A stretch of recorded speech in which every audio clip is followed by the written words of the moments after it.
बाबा साहब के बचपन का नाम भीमराव एकपाल उर्फ भीमा था। उनके पिता रामजी राव फौज में नौकरी करते थे। पिता रामजी कबीर पंथ के बड़े अनुयायी थे, जबकि उनकी मां भीमाबाई भी धार्मिक प्रवृत्ति की घरेलू महिला थी। भीमराव अपने माता पिता की 14वीं संतानों 11 लड़कियों और 3 लड़कों में आखिरी संतान थे। भीमराव के पूर्व के 13 बच्चों में से केवल 4 बच्चे बलराम, आनंदराव, मंजुला और तुलासा ही जीवित थे, जबकि भीमराव के बाकी भाई बहनों की अकाल मृत्यु हो चुकी थी। 20 नवंबर 1896 में मात्र 5 वर्ष की आयु में ही मां का साया उनके सर से उठ गया था। इसके बाद उनकी बुआ मीरा ने चारों बहन भाइयों की देखभाल की थी। बचपन से ही भीमराव तेज बुद्धि के थे। वो पढ़ने में बहुत तेज थे। उनकी अनूठी प्रतिभा से प्रभावित होकर एक चहेते ब्राह्मण शिक्षक ने उन्हें अंबेडकर उपनाम दिया था, जो आगे चलकर उनके मूल नाम का अभिन्न हिस्सा बन गया था। वर्ष 1908 में भीमराव जब मात्र 17 वर्ष के थे तब उनकी शादी हो गई थी। वो रमाबाई के साथ विवाह सूत्र में बंध गए थे।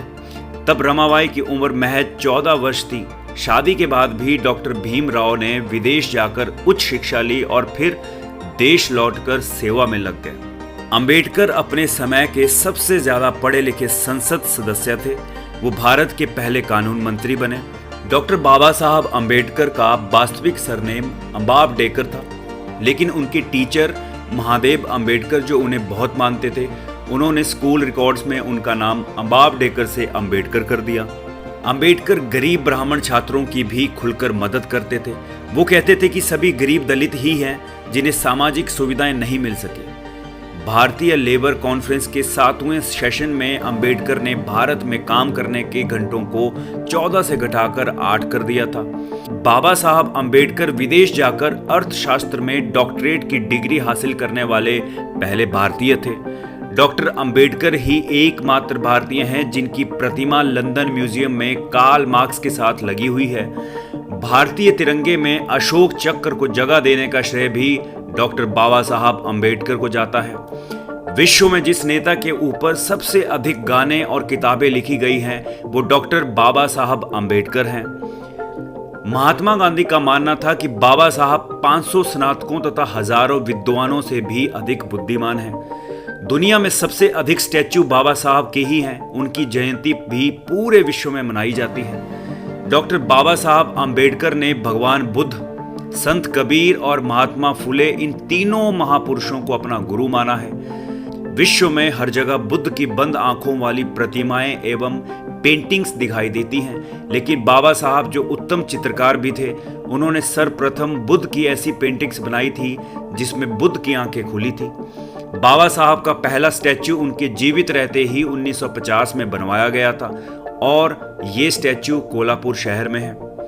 डॉक्टर बाबा साहब अंबेडकर कुल 64 विषयों में मास्टर थे। वो हिंदी, पाली, संस्कृत, अंग्रेजी, फ्रेंच, जर्मन, मराठी, पर्शियन और गुजराती जैसी 9 भाषाओं के जानकार थे।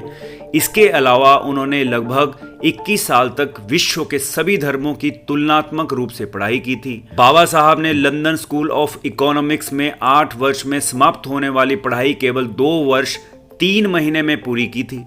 इसके लिए उन्होंने प्रतिदिन 21-21 घंटे पढ़ाई की थी। डॉक्टर बाबा साहब अंबेडकर का अपने 8,50,000 समर्थकों के साथ बौद्ध धर्म में दीक्षा लेना विश्व में ऐतिहासिक था, क्योंकि ये विश्व का सबसे बड़ा धर्मांतरण था।